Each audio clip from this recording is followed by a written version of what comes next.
এই চিটিংবাজ ভাইপোকে কেউ বাঁচাতে পারবে না, আগে তো সবকে তুলবো। কি বলে? আরে রে রে, শুভেন্দু অধিকারী কি বলছেন আপনি বুঝতে পারছেন না? সিরিয়াসলি?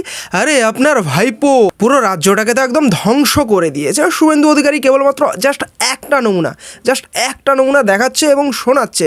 একটু মন দিয়ে দেখবেন এবং শুনবেন আর কি। কিভাবে ক্ষতি করেছে দেখুন, এই ছবিগুলো দেখুন। এই চিটিংবাজটা দেখুন, বাচ্চাটার হাত গেছে, দেখুন আরেকটা বাচ্চাকে কিভাবে বিকলাঙ্গ করেছে দেখুন, এই দিদির পাটা গেছে দেখুন। এ যেটা করেছে এই চিটিংবাজ ভাইপো, আল্ট্রাসোনোগ্রাফি মেশিন বাইরে নিয়ে গেছে, এক্সরে মেশিন বাইরে নিয়ে গেছে, সরকারি হসপিটালের ডাক্তারদের বাইরে নিয়ে গেছে। মেডিকেল কলেজের স্টুডেন্ট ডাক্তার হতে পারে, চিকিৎসা করতে পারে, তো একবার ঢুকলে বেরোবে না। এ তো খুনের মামলা, একে কেউ বাঁচাতে পারবে না। এই চিটিংবাজ ভাইপোকে কেউ বাঁচাতে পারবে না, আগে তো সবকে তুলবো। সব আল্ট্রাসোনোগ্রাফি মেশিন সিজ হয়েছে, সব এক্সরে মেশিন সিজ হয়েছে।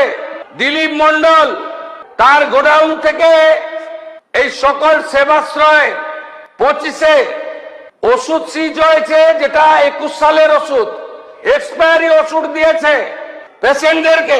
বলতে গেলে এই তোলামূলের প্রধান স্লোগান ছিল খেলা হবে খেলা হবে।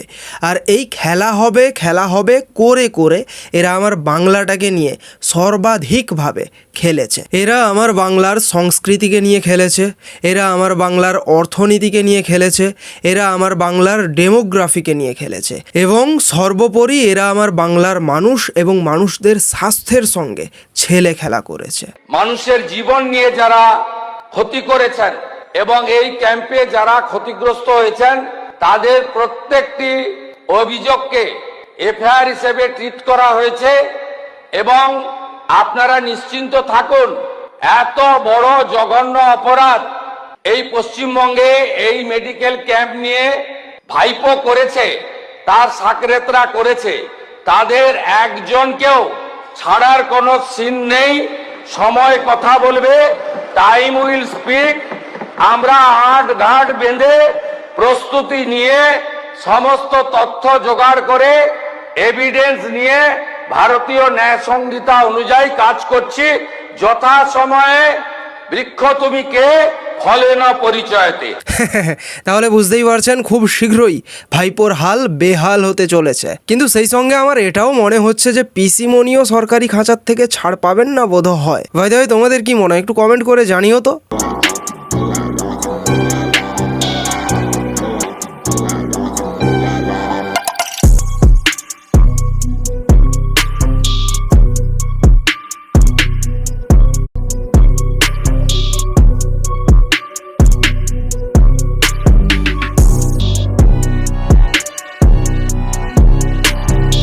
ভাই এতক্ষণ যে ব্যাগগুলো দেখলে বা যা কিছু দেখলে, এগুলো কি জানো? খাজানা খাজানা। বীরভূমে আবারও পাওয়া গেছে 15 কেজি সোনা, 5.5 কোটি ক্যাশ অর্থাৎ টাকা। এখনও গোনা চলছে, অনগোয়িং, শেষ হয়নি। আর কার বাড়ির থেকে পাওয়া গেছে জানো? একজন বাস ড্রাইভার, বাস চালকের বাড়ির থেকে। ভাবো কি জমিয়েছে বাস চালিয়ে চালিয়ে। আচ্ছা, খামখেয়ালি না করে একটু ডিটেলসে বলে দেই। আসলে বীরভূমের একজন বলা চলে কুখ্যাত বালি মাফিয়া তুলু মণ্ডল, তোলামূলের আমলে বুঝতেই পারছো, তার আত্মীয় মোহাম্মদ নাজিবুদ্দিন, যে কিনা পেশায় একজন বাস ড্রাইভার, বাসের চালক, তার বাড়ির থেকে 15 কেজি সোনা এবং 5.5 কোটি ক্যাশ টাকা উদ্ধার হয়েছে। এখনও গোনা চলছে, শেষ হয়নি। তো যাই হোক, এগুলো ছোটোখাটো পরপর একে একে বেরোবে। এগুলো আমরা ইডি সিবিআই এর সময় দেখতে পেতাম। এখন শুভেন্দু অধিকারী মুখ্যমন্ত্রী হওয়ার পর আমাদের রাজ্যের পুলিশেরাও দাপিয়ে কাজ করছে, বোঝাই যাচ্ছে।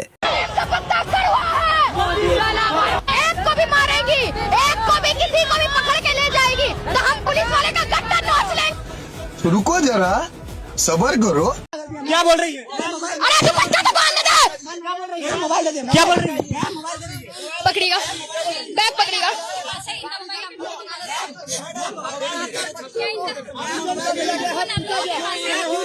बहुत मारेंगे हमको, बहुत मार रही है ये हम लोग को बिना फालतू का।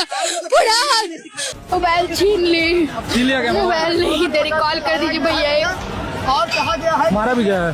बहुत मारा गया है।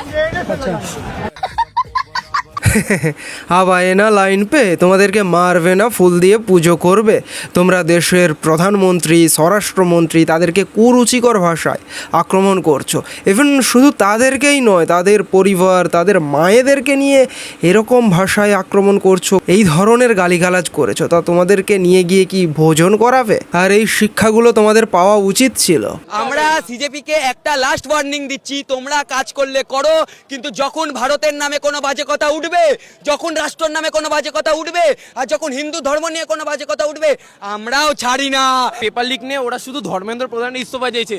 আমি বলছি পাঞ্জাবে যে এডুকেশনাল মিনিস্টার হরজোত সিং, তারপরে কর্ণাটকা যে এডুকেশন মিনিস্টার, ওদের আন্ডারে পিইউসি পেপার লিক হয়েছে, তারপরে ফার্মাসি অফিসারের যে পেপার লিক হয়েছে, তাহলে ওদের কেন ওরা ইস্তফা দাবি করেনি?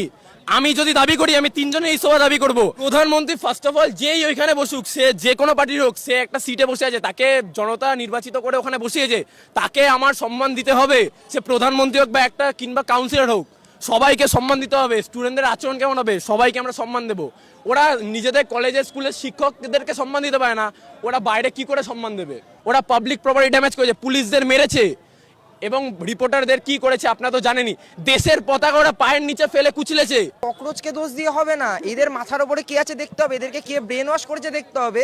যেসব লাল ঝান্ডাকারীরা আগের দিন এসেছিল, তারা কি করলো, তারা নিজেরাই একটা ক্যাভাসের সৃষ্টি করলো। যখন আমরা বললাম যে এরা কি আপনাদের সমর্থক, তখন বললো নয়। ঠিক 2 দিন আগেই তারা কি করলো, আবার কোর্টে চলে গেল। অসাধারণ একটা ব্যাপার, মানে দেশদ্রোহীটা মানে ওদের রক্তে পরিষ্কার কথা। আর যেভাবে ছাত্র আন্দোলনকে ওরা একটা রাজনৈতিক আন্দোলনের রূপ দিয়েছে, একেবারেই ধিক্কার জানাই। অ্যাকচুয়ালি আমরা যে প্রোটেস্টটা ওদের দেখেছি, ওই প্রোটেস্টের মধ্যে আমরা এইগুলো কিছু নোটিস করেছি যে ওরা বলছে হিন্দু রাষ্ট্র মুর্দাবাদ। তো আমি ভাবছি যে ওদেরকে আমরা স্টুডেন্টের পর্যায়ে কিভাবে ধরবো? এটা কি ধরা যায়? স্টুডেন্টই না, ওদেরকে স্টুডেন্টই না।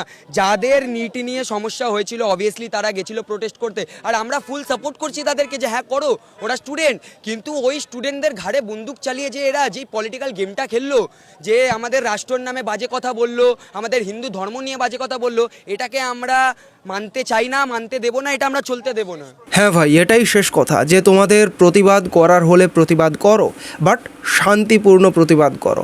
কোনো একটা নির্দিষ্ট ধর্মকে, বিশেষ করে যেটা নিয়ে বলছিলে আমাদের হিন্দু ধর্মকে যে টার্গেট করছো, সেটা করো না আর কোনো দিন। এই ভুলটা আর কোনো দিন করো না। সঙ্গে দেশের পতাকা এবং দেশকে নিয়ে উল্টোপাল্টা কথাবার্তা বলা, এগুলো আর করো না। বাই দ্য ওয়ে, আমরা হিন্দুরা আমাদের হিন্দুদের হয়ে যে এত প্রচার করছি, এদিকে আবার তারকেশ্বরের যে শ্রাবণী মেলা, সেখানে মানুষেরা জল ঢালতে যাচ্ছে, ভক্তদের ভিড়, লক্ষ লক্ষ ভক্তরা জল নিয়ে চলেছে। বাট এত দূর হাঁটার পর, এত কষ্টের পর সেখানে গিয়ে তারা কি দেখছে, মন্দিরে প্রবেশ করতে গেলে নাকি 100 টাকা দিতে হবে। অবশ্য এবারে আমি এখনও যাইনি, এ পর্যন্ত আমি একবার গেছিলাম, তো এবারে আশা করি যাব, হয়তো শেষের সোমবারটাই যাব। বাট এটা কি ধরনের, যেখানে সন্তু পান বিধায়ক হয়েছেন, তার আশা করি এটা জানা উচিত বা তিনি অবগত এই বিষয়ে হওয়া উচিত তার, যে এরকম মন্দিরে প্রবেশ করতে গেলে, বাবার মাথায় জল ঢালতে গেলে 100 টাকা দিতে হবে।